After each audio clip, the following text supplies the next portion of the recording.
Uduk yang benar, yang dikatakan sempurna adalah contohnya mengambil air dengan dua telapak tangan kanan, dua telapak tangan, kemudian kalau keran lagi jalan juga begitu, menarik dari sisi punggung kanan ke kanan ke pergelangan dengan tangan kiri. Ini dulu dimulai tarik dari sini, dilebihkan ini batas minimal lebihkan. Kemudian tangan kanan menarik untuk tangan kiri juga sampai batas lebih dari batas minimal sampai ke sini kurang lebih. Kemudian baru mempertemukan antara punggung dalam dua-duanya dan menyelat-nyelatkan di antara dua jari. Karena ini sunnah, Nabi SAW menyuruh menyelat-nyelatkan. Jadi ini baru satu ya, ini baru satu. Ini baru satu. Kemudian diulangin, pelan-pelan, sempurnakan. Balasannya hanya sempurnain ini, syahadat masuk surga. Buru-buru, gitu kan.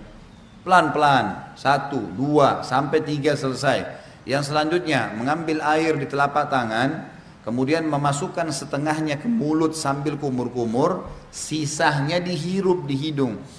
Kemudian sementara mulut kita kumur-kumur, tangan kiri membuang yang di hidung, baru kemudian yang di mulut dibuang. Itu satu. Sebagian dalam mazhab Malikiyah dianjurkan agar ya menggosok mulut dengan jari. Terutama yang saya katakan adalah di bagian depan gusi, karena biasanya di sini ada lendir yang membuat bau mulut nggak enak. Kita kalau uduk sebentar misalnya lagi kumur-kumur, bapak ibu coba masukin di bagian depan ini sering ada lendir 4 sisi ini. Itu kalau dikeluarin bau mulutnya jadi hilang.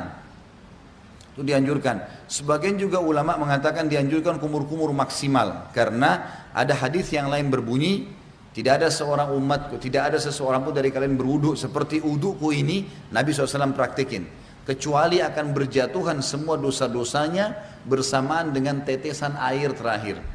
Termasuk di sini kumur-kumur dimaksimalin supaya dosa mulutnya jatuh semuanya, gitu kan? Kemudian wajah ini tentu 3 kali diambil, dimasukkan di mulut sambil kumur-kumur, lalu sisanya dihirup, dibuang dengan tangan kiri. 1, 2, 3. Setelah itu mengambil air dengan 2 telapak tangan, kemudian dari awal tumbuhnya rambut sampai 2 jari di bawah dagu, dari awal kuping kanan dengan kuping kiri, dimasukkan di wajah, kemudian diputar. Ini 1, gitu kan? Kemudian 2, ini semuanya kena, dan seterusnya 3. Bagi teman-teman yang berjenggot tentu diselat-selatkan, sunnahnya begitu. Diselatkan jari di antara jenggotnya, sebagaimana mungkin kalau jenggot seperti saya mungkin dimasukkan begitu. Kemudian telapak tangan kanan ditarik dari sisi kanan, punggung ditarik sampai ini, ingat ini batas minimal. Banyak orang wudu ininya nggak kena nih, ini nggak kena, ini bisa nggak sah wudunya, nggak sah sholatnya.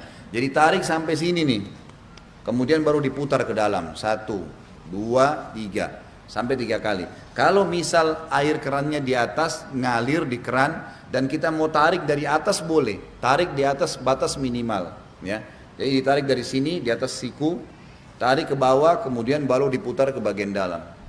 Kanan dulu baru kiri.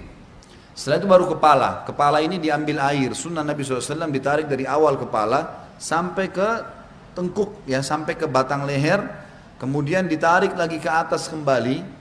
Lalu jari telunjuk masuk ke dalam lubang. Ibu jari mutar di belakang. 1, ya. Ini satu-satunya yang dilakukan 1 kali saja. Kalau semua tadi anggota tubuh, telapak tangan, tangan sampai siku, wajah, ini semua 3 kali. Kumur-kumur, bersihkan hidung semua 3 kali. Kecuali kepala cuma sekali. Bagi ibu-ibu yang rambutnya panjang, ditarik sampai ke tengkuk, lalu ditepuk-tepuk ke atas. Sampai kembali ke depan, baru kemudian masuk ke sini, baru diputar. Selanjutnya telapak kaki, dibasuh minimal mata kaki, lebihkan ke atas. Lebihkan ke atas supaya memang sempurna.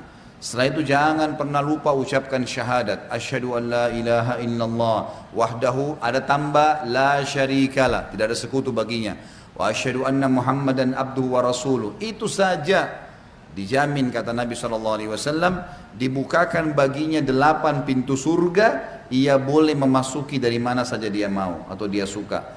Di dalam hadis yang lain disebutkan bahwasanya Nabi SAW bersabda, riwayat Imam Tirmidzi, siapa yang membaca setelah syahadat Allahumma ja'alni minat tawwabina, sebaiknya dia membaca setelah syahadat Allahumma ja'alni minat tawwabina wa ja'alni minal mutatahhirin, ya Allah jadikanlah saya selalu orang-orang yang bertaubat dan jadikan saya orang-orang yang selalu ya bersuci, bersih.